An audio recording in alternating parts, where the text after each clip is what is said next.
Hello everyone, আজকে দেখবো আমরা unit 4 lesson 5 living place. So এই নাম্বার অ্যাক্টিভিটিতে বলতেছে look and say circle the picture where you live.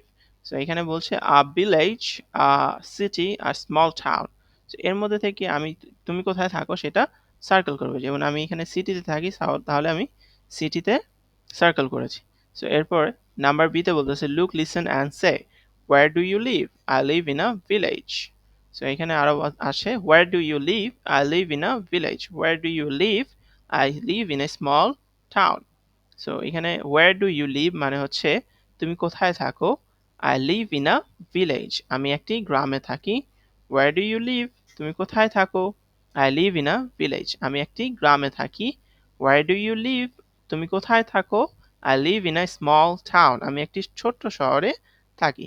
So next বলতেছে আমাকে ask and answer questions in pairs. So student 1 বলবে where do you live? তুমি কোথায় থাকো। student 2 বলবে I live in Kushtia town, আমি কুষ্টিয়া শহরে থাকি। student 2 বলবে where do you live? তুমি কোথায় থাকো। student 1 বলবে I live in a city, আমি একটি শহরে থাকি। So everyone, আজকে আমাদের lesson 5 এই পর্যন্তই, and see you in next video.